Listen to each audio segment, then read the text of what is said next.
अस्सलाम वालेकुम फार्मर्स। उम्मीद है आप सब सेहतमंद होंगे और खुशहाल होंगे। आज हम एक नई वीडियो के साथ आपकी खिदमत में हाज़िर है। आज का टॉपिक हमारा है कि जदीद तरीक़ों से पनीरी की काश्त कैसे की जाए।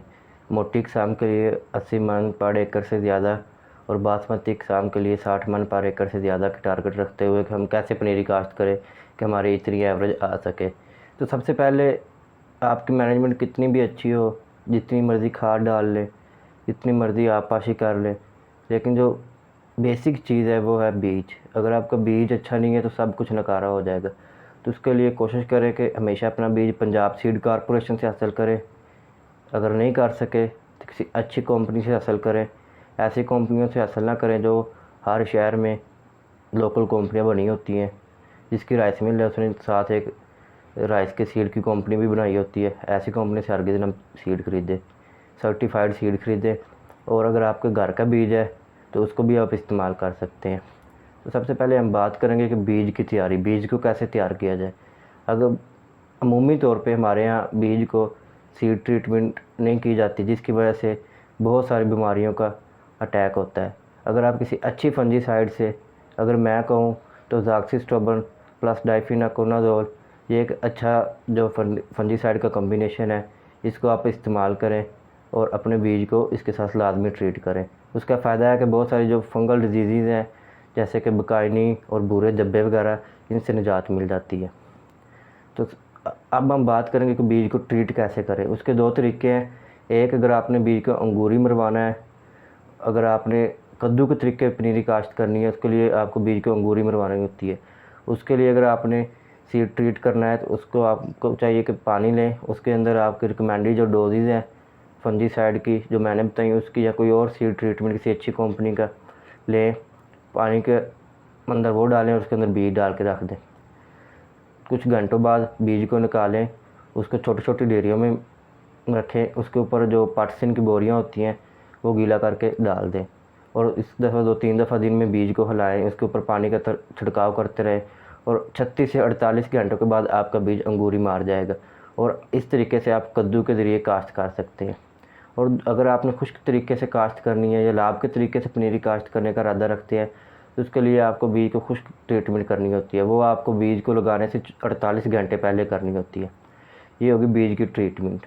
अगर अगले स्टेप पे आते हैं वो ये कि अगर आपने किसी अच्छी कंपनी का आप सीड नहीं ले सके या आप सेटिस्फाइड नहीं है या फिर आपके घर का सीड है तो उससे आप ये करें कि पानी लें, 20 लीटर ले लें, उसके अंदर 500 ग्राम नमक डाल लें, उसको अच्छी तरह मिक्स करके उसके अंदर बीज डाल लें। जो हल्का और नकारा बीज होगा वो ऊपर आ जाएगा, उसको नथार लें और इस तरह अपने सीड को साफ़ पानी से धो लें। अब आते हैं पनीरी काश्त करने के तरीके। अब आपकी जो टारगेट है एवरेज लेने का, इधर से आपका एटीट्यूड डिसाइड करेगा कि आप कितनी एवरेज लेना चाहते हैं, कम लेना चाहते हैं या ज़्यादा लेना चाहते हैं। इसमें सबसे पहले 3 तरीके हैं। एक है कद्दू का तरीका, दूसरा है खुश्क तरीका, तीसरा है राब का तरीका। जो सबसे कम सीड खर्च होता है वो होता है कद्दू के तरीके से, और सबसे जल्दी जो पनीरी तैयार होती है वो भी कद्दू के तरीके से होती है। इसमें सिंपली जैसे आप धान की जो पनीरी लगाने के वक्त कद्दू करते हैं वैसे आपने कद्दू लगाना है, मारना है। उसके बाद 10-10 मरले के प्लाटों में कद्दू मारें।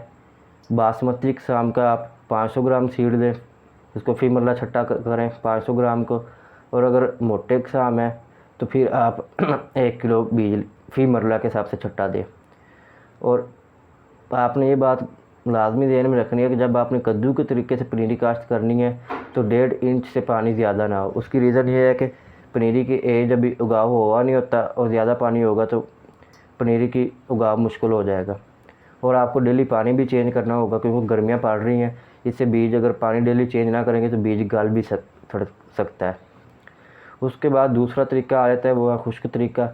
इसमें से आपने रोनी करनी है अपनी ज़मीन को जिधर लगानी है पनीरी, और उसके बाद डबल हाल लगाएं और उसके ऊपर धागा दे के बीज का छट्टा दे दें। बीज के छट्टे देने के बाद खुश्क तूड़ी, पराली या जो रूढ़ी होती है हमारी सिंपली, उसको छट्टा दे दें 1.5 इंच तक मोटी तय ऊपर बिछा दें और पानी लगा दें।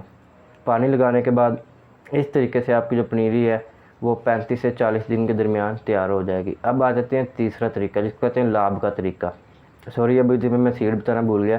जो खुश्क तरीका है इसमें आपने जो बासमती किस्म का है वो 750 ग्राम सीड लेना है फी मरला, और जो मोटी किस्म का सीड है वो आपने लेना है 1.5 किलोग्राम। अब आ जाते हैं लाभ लगाने के तरीके पर। लाभ में ये होता है, ये डीजी खां और मुजफ्फरगढ़ जैसे इलाकों में है। इसमें से आप ज़मीन तैयार करते हैं, ऊपर आप कोई भी खुश्क चीज़ जैसे तूड़ी या पराली वगैरह बिछा के उसको आग लगा देते हैं। जब राख ठंडी हो जाए या आग बुझ जाए उसके बाद आप रोटावेटर लगा लें या हल के साथ 2 दफ़ा हल फेरें और सुहागा दे के अपना जो बीज है उसका छट्टा दें। इस तरीके में जो बासमती किस्म है उसका 1 किलोग्राम बीज लगेगा और जो मोटी किस्म है उनका 2 किलोग्राम बीज लगेगा।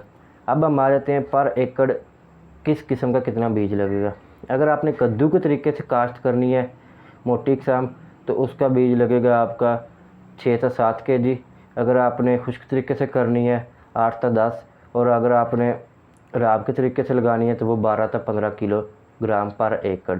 और बासमती के लिए आपका जो सबसे पहले कद्दू का तरीका उससे आपका 4.5 से 5 kg लगेगा सीड, और 6 से 7 kg लगेगा खुश्क तरीके के साथ, और 10 से 12 kg लगेगा राब के तरीके के साथ। अब हम आ जाते हैं जो आपकी पनीरी है, नर्सरी है, उसमें से आपने जड़ी बूटियों को कैसे कंट्रोल करना है। तो सबसे पहले कद्दू का तरीका जो है उसमें सबसे आसान जो आप जड़ी बूटियाँ उसको कंट्रोल कर सकते हैं। आपने जब पानी लगाना है, रोनी करनी है, उस वक्त जो प्री जर्मिनेशन जो होती हैं जड़ी बूटी मार अद्वियात उसको आपने पानी के साथ बहा देना है, और जब पानी का सतह कम हो जाए तार बत्तर हो फिर दोबारा पानी से भर के खेत को तो आपने अंगूरी मारे हुए बीज का छट्टा दे देना है। और इस तरीके से आपकी तकरीबन 90 से 100% जो आपकी जड़ी बूटियाँ वो कंट्रोल हो जाती हैं।